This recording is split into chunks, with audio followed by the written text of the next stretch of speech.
Assalamualaikum warahmatullahi wabarakatuh. Perkenalkan nama saya Muhammad Fi Ilaimudi dari kelas B dengan NRP terakhir 051.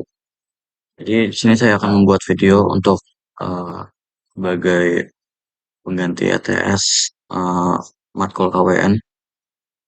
Jadi langsung aja pertama itu saya menjawab solusi mencontek saat belajar online. Jadi kalau dari kacamata pendidikan ya mungkin masalah copy paste dan juga tidak jujur saat ujian online itu ya sebenarnya hal yang pasti ada dan sulit untuk dihindari. Tapi ya, soalnya soal ini ya sebenarnya masalahnya cuma satu yaitu integritas. Jadi kalau menurut saya kita belajar kewarganegaraan untuk jadi warga negara yang baik. Itu dimulai dari jujur pada diri sendiri. Dan solusi utamanya adalah membangun kesadaran diri.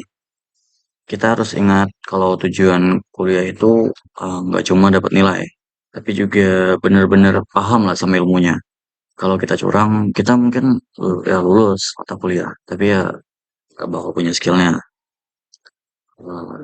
Sama kalau hanya sebagai mahasiswa ya, kalau bisa kita usul ke dosen juga tuh, agar format ujiannya diubah.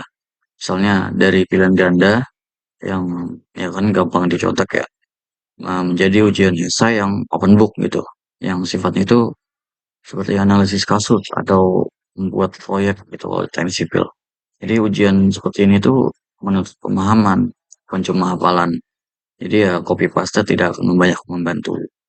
Yang kedua itu harmonisasi dan hak antara hak dan juga kewajiban. Ya, cara menciptakan harmonisasinya itu ya dengan cara menjalankan kewajiban terlebih dahulu tentunya. Karena ya seringkali orang itu terlalu fokus menuntut hak mereka tapi lupa kalau mereka itu punya kewajiban. Eh, kan harmonisasi itu ya terjadi kalau hanya ada keseimbangan ya.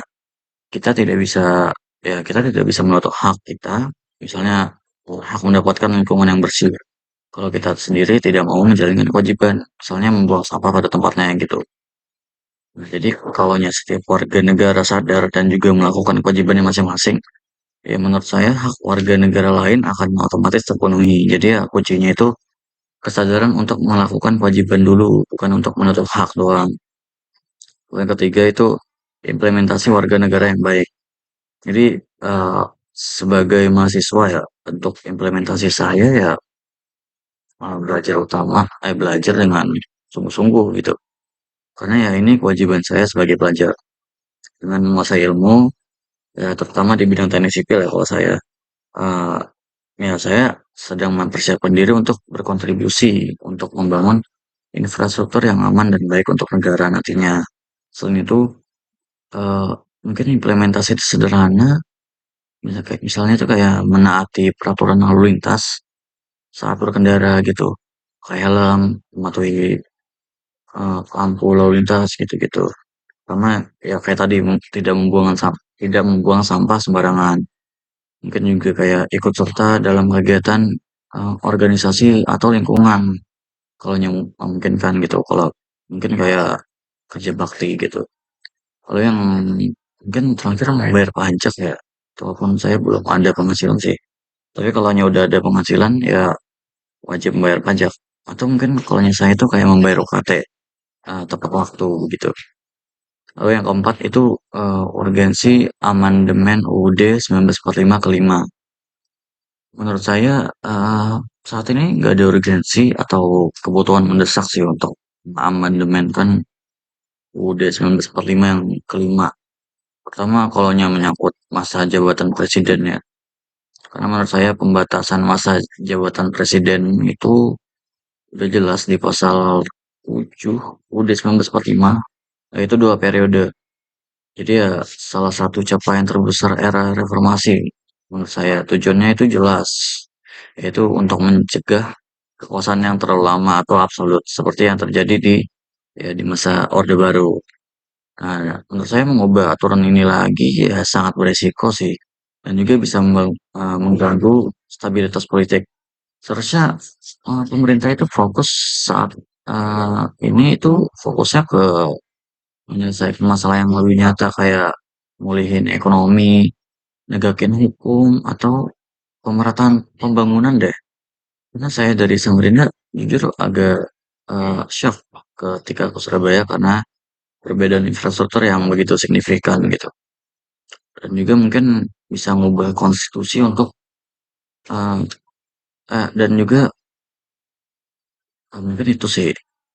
Jadi bukannya mengubah konstitusi untuk kepentingan politik jangka pendek begitu. Ya mungkin kayak gitu sih. Oh, yang kelima itu pelanggaran hukum dan HAM di Indonesia. Menurut saya pernyataan itu ya benar-benar aja sih. Karena pelanggaran hukum dan HAM memang saya terjadi di Indonesia. Ya baik dilakukan oleh eh, oknum aparat atau pemerintah ya, maupun ya warga negara itu sendiri. Dan ya ini pasti bakal nyebabin ketidakadilan. Karena ya kan nggak adil ya. Kalau ada yang melanggar hukum dan tidak dihukum dengan tepat gitu. Mungkin buktinya itu mungkin sebenarnya banyak ya, cuman mungkin ada dua kali ya.